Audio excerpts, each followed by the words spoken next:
Hello Flosstube friends, thank you so much for joining me today. I am in this video going to go through the various kit components in a Mill Hill kit. This particular one is from the Winter Holiday Collection back in 2018. You can see the year there, and you can see the other items, the other kits that were available from the same series. Most of these, if not all, should still be available at your local needlework shop or your favorite online cross-stitch retailer. But this is Little Chickadee.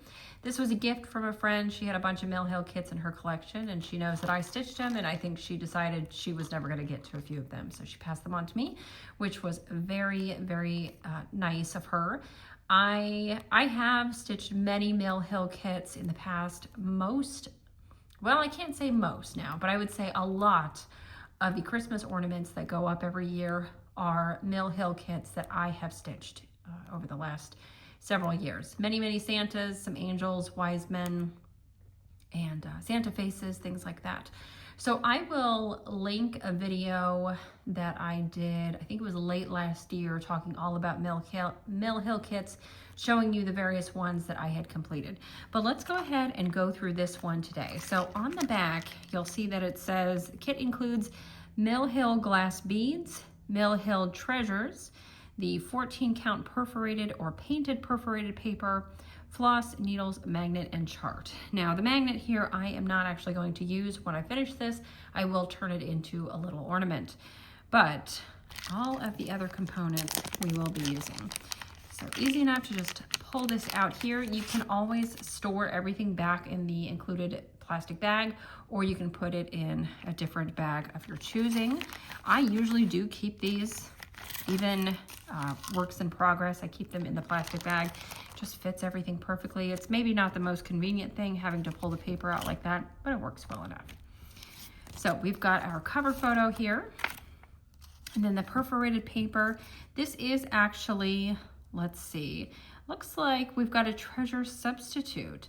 So we've got smoky topaz in place of the crystal, which explains why in the photo here they look clear and these ones appear to be, well, smoky, and that's fine with me. I like the color all right. You can also choose to leave these off completely or replace them with your own treasures. Many needlework shops that sell Mill Hill kits will also sell Mill Hill glass beads and treasures as well, and you can find these online too. But we've got that, and this actually is it is 14 count perforated paper, but you can see that one side is different than the other side. Much of the perforated paper that was manufactured by Mill Hill is this craft brown color. This is what I have used for all of my ornaments, but occasionally you'll get a painted piece of paper, and I'll still just use this side. So that's what I'm gonna do. I'm gonna take this off, don't need that. And I am going to stitch on this side because I like this color better. And of course I like that if I stitch on this side, it's going to match all of the existing ornaments that I already have completed in my collection. Plus, you're not really gonna see much of the paper once this is stitched because it basically is full coverage. Okay. And the thing that I get questions about more often than anything when it comes to Mill Hill kits is how do you organize the floss? When you get a Mill Hill kit, whether it's one of these smaller ornament or magnet kits or a larger one that is part of the Main Street series, something like that, you will get your floss in clumps like this. What you have to do is actually separate all the colors. Now, you can just start stitching and take a look at the pattern and say, oh, I need a beige or whatever, and pull what you think is beige.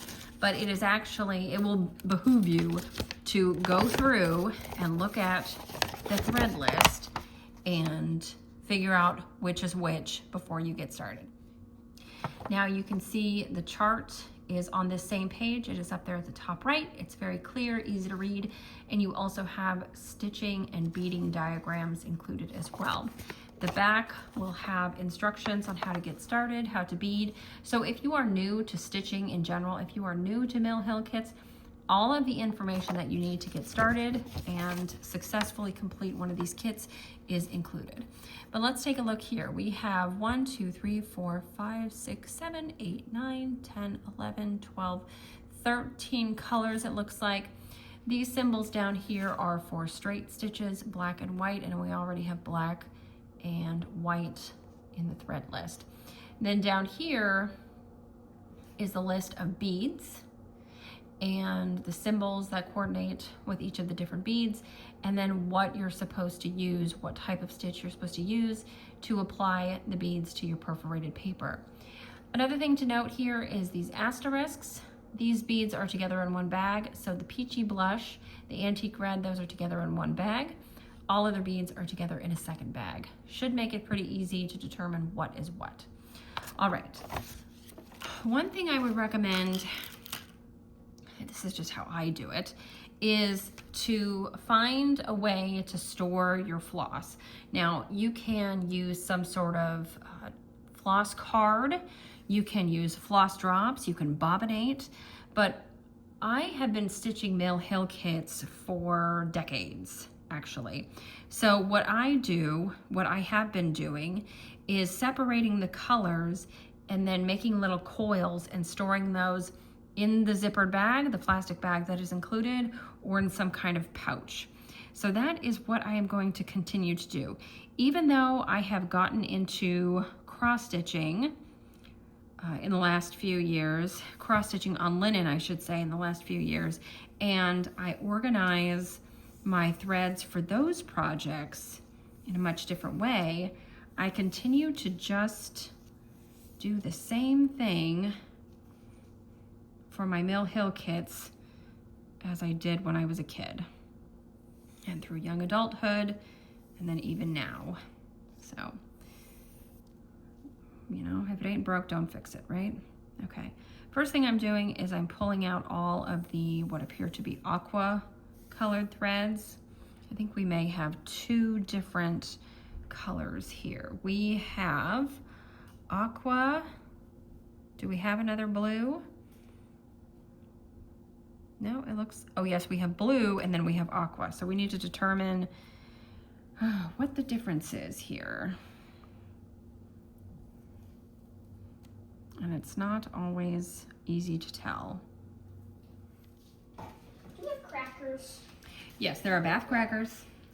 Do you have any other crackers? I think in your snack basket in the door, there are some McCheez-Its or something. I have managed to separate now all the different colors that I have. There are, of course, more strands of the aqua and blue than there are of these others, but I have used the list provided, separated all the colors, and determined which is which. Another thing you can do if you're struggling to determine which color is which is you can use the cover photo and the chart as a guide. So this bright blue of the background, I have determined that that is the aqua. There is more of that color provided than anything else. And based on the symbol there, the aqua there, that's what it is. And the other thing you can do, which would ensure exactness, is that you can consult the floss number provided. These are actually DMC numbers. So we all know 310, that's black. So if you have a large stash of DMC in your collection, you can consult those and compare if you're struggling. But ultimately, if some things are a little off, like if colors are so close that you're struggling to determine which is which, then even if you got it wrong, your finished product obviously is not going to be too different from the cover model. I have gotten everything separated and put into little coils here on this thread bed. This is something that was made by Lisa Curry. She is now on Flosstube. Go give her a watch. I will link her channel below. But if you are handy with a sewing machine, you can do something like this for yourself. It's just a bit of felt inside of nice quilting fabric, and then she has included this other felt pad, and I am going to use that for my needles. Now, in each Mill Hill kit, you are provided with 2 needles. You get one larger needle and then a beading needle. I actually don't bother with the larger needle because I find that it is too difficult to get it under stitches on the back side of my project in order to secure my tails. So I actually use the beading needle for everything. It has a super tiny eye, so it is difficult to get the 3 strands of floss in it. And in fact, this looks like an even smaller eye that I'm used to using with some other projects, so may have to find a substitution. I may just go ahead and use my 28 Colonial Petites because those actually do go through most of these little Mill Hill beads. So it's up to you, you know, which is gonna work for you. If you wanna go back and forth between them, you can, but I actually bead as I go. Even though instructions and many people who do these Mill Hill kits say to stitch and then bead, I bead as I go. I think it's more efficient, it's a better use of my time to do it as I go, and that way I'm not stitching a bunch of red and then having to go back into the same area, load my needle up with red again, just to put in a few beads. That's how I choose to do it. Of course, it's up to you. But we've got everything separated out, and then the only thing left to do is determine which beads go where. And of course I had that open, and so I lost a few beads. No big deal.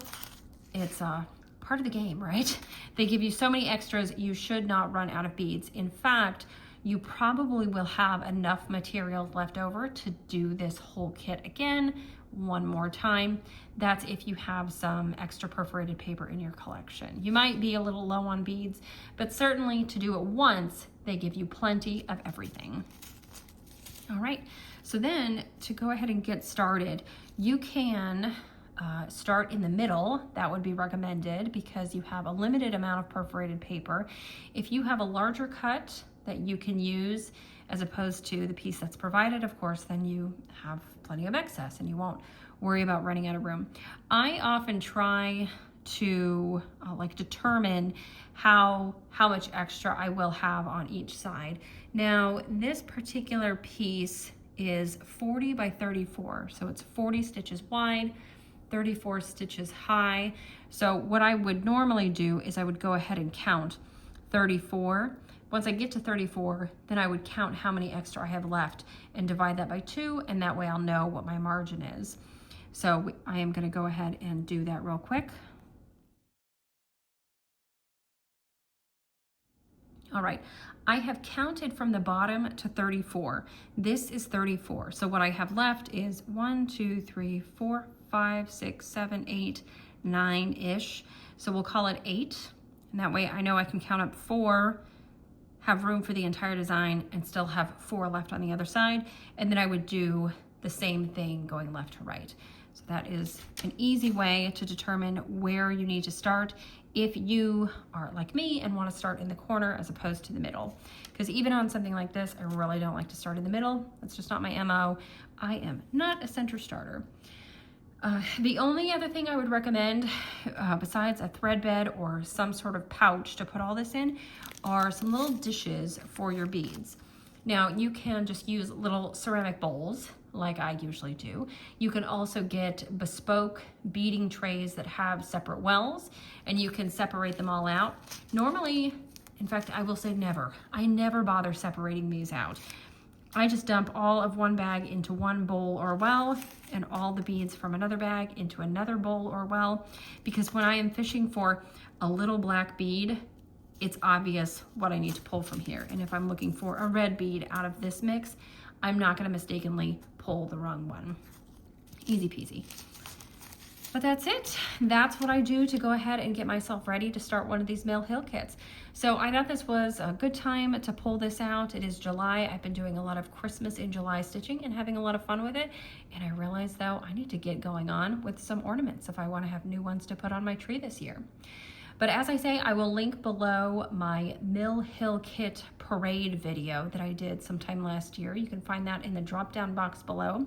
You can also find information about tools used here, as well as my other favorite tools. You can find all the information about those in my All About Needlework Tools video. I will put a link to that video below in the description box as well. If you have any questions or comments, please leave them here, or you can find me on Instagram at @StitchStitchBead. Thank you so much for watching. Happy stitching!